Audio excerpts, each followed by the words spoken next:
Los invito a un recorrido magistral de las escrituras, de ir al pasado para entender mucho el presente. Acompáñenme, por favor. Pues mira, aquí tenemos una Biblia en hebreo. El hebreo es uno de los idiomas originales de la Biblia del Antiguo Testamento. Y como puedes ver, pues es como muy diferente a nuestro abecedario. De hecho, se lee al revés que nosotros, de derecha a izquierda. Se empezaría por aquí. Luego tienes idiomas, por ejemplo el Cree, que es de los esquimales, de los nativos de Canadá, que también es un abecedario completamente diferente. Casi parecen jeroglíficos. Hay un montón de idiomas. Hay sánscrito.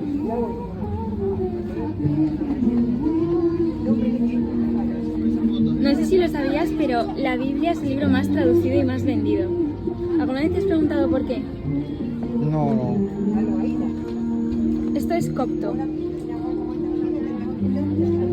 Se ha traducido a más de 2.200 idiomas y hoy en día se trabaja para seguir llegando incluso a más lugares y a más países.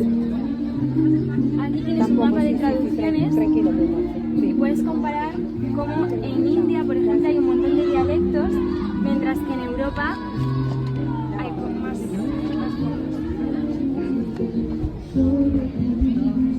Genial. ¿Tienes esta Y este es braille. Braille. Para los ciegos. Tremendo. Lo curioso de este es que es un solo tomo.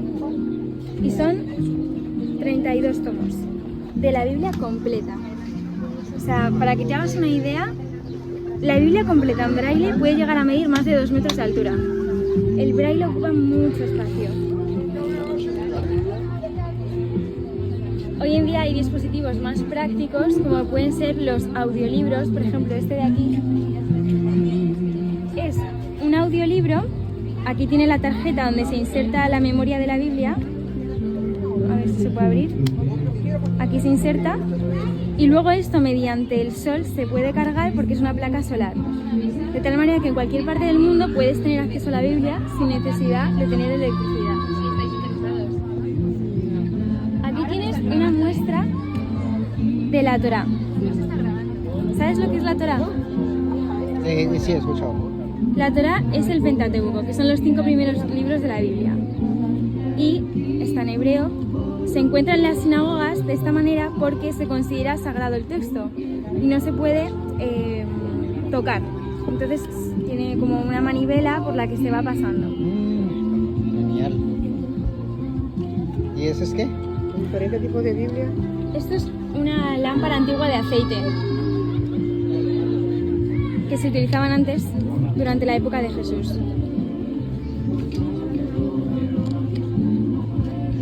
Luego aquí tienes unas Biblias muy icónicas porque marcaron un antes y un después para la Biblia. Aquí tienes la Biblia de Martín Lutero, fue la primera que tradujo al alemán para el pueblo. Aquí tienes la Biblia en castellano completa, que fue la primera que se tradujo en Sevilla por un monje. Y aquí tienes la Biblia que mandó Isabel Católica traducida al cardenal Cisneros al griego y al latín, que se llama Políglota Complutense. Y luego aquí tienes pues versiones más. Sí. Antiguo, moderno.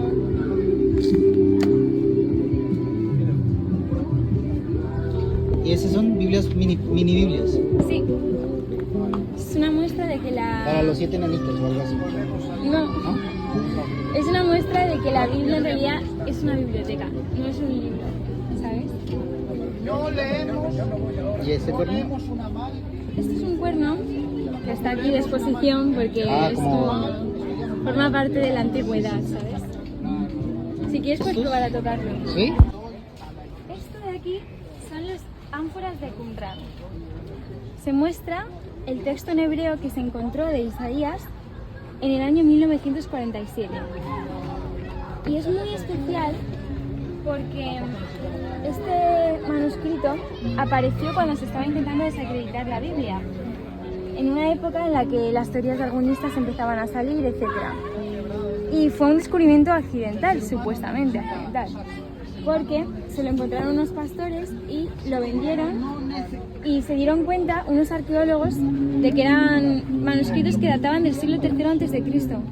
Imagínate que en esa época se comparase la Biblia, cuando ya habían un montón de traducciones. Mucha gente se pregunta si la Biblia es un texto fidedigno, si ha sido cambiado después de tantas traducciones. ¿Tú qué pensarías? Yo diría que sí es digno por esos grandes hallazgos. Efectivamente.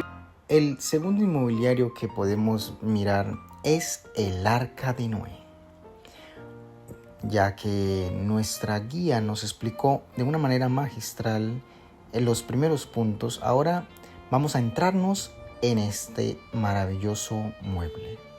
El arca fue creada para flotar, no para navegar. Sus medidas fueron utilizadas por los primeros constructores de buques a nivel mundial. También cada región tiene su historia de una inundación. Hasta los evolucionistas creen que hubo agua por todo lado. A lo que llamamos catastrofismo, ellos llaman evolucionismo.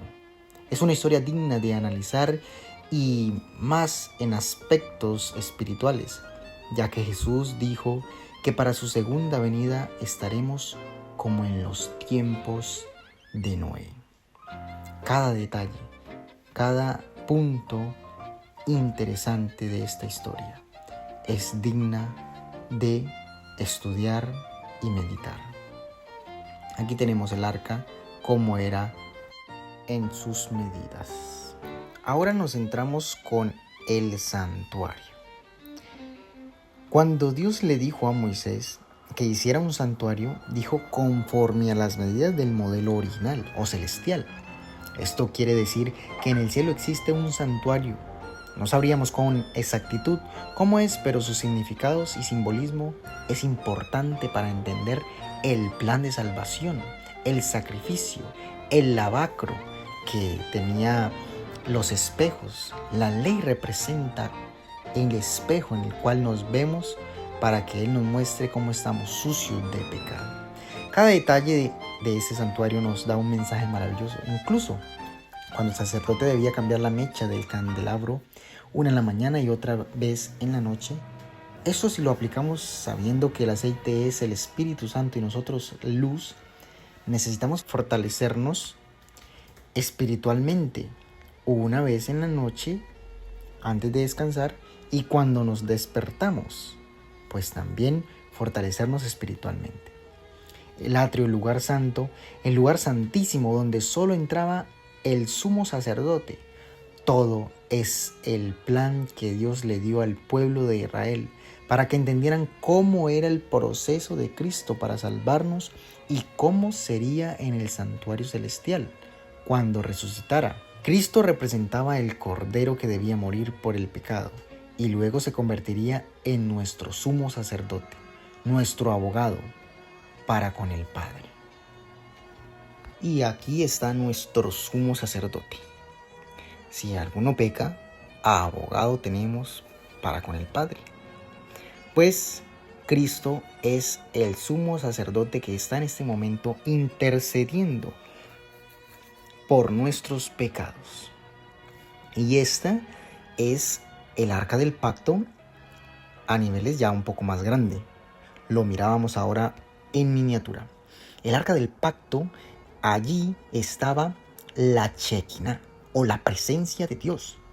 El pueblo de Israel la llevaba siempre al frente, tanto de las batallas o cuando tenían que ir de un sitio a otro. Siempre los sacerdotes, los levitas, debían llevarla con cuidado. Y es interesante que allí, este mueble tan importante, allí en la presencia de Dios solo podía entrar el sumo sacerdote. Y debajo del propiciatorio, o lo que tapaba allí, los ángeles que se pueden ver, habían primero el maná, una porción de maná que se le dio al pueblo de Israel, que representaba el alimento espiritual o también la buena alimentación. También estaba allí la vara de Aarón, que reverdeció, que salieron flores y fruto después de estar seca.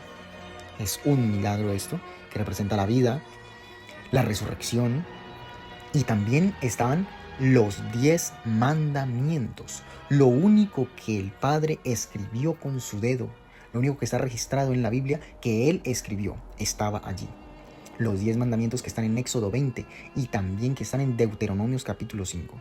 Y es interesante que el pueblo de Israel sabía que era importante guardar los 10 mandamientos.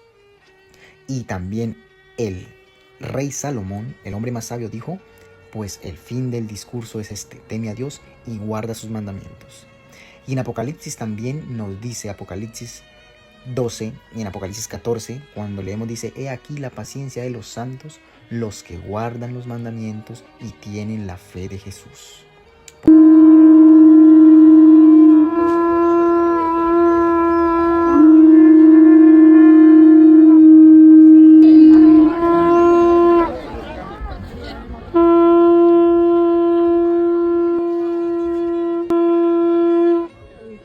El rey Salomón fue el que tuvo el privilegio de crear el santuario en piedra, en materia, y no en una campaña, en unas carpas como lo era en el pueblo de Israel. Pues él construyó este santuario, este tabernáculo, un templo gigante y ostentoso en oro, algo maravilloso, una obra de arte.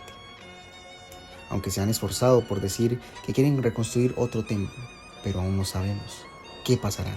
Creo que Cristo vendrá antes que suceda esto.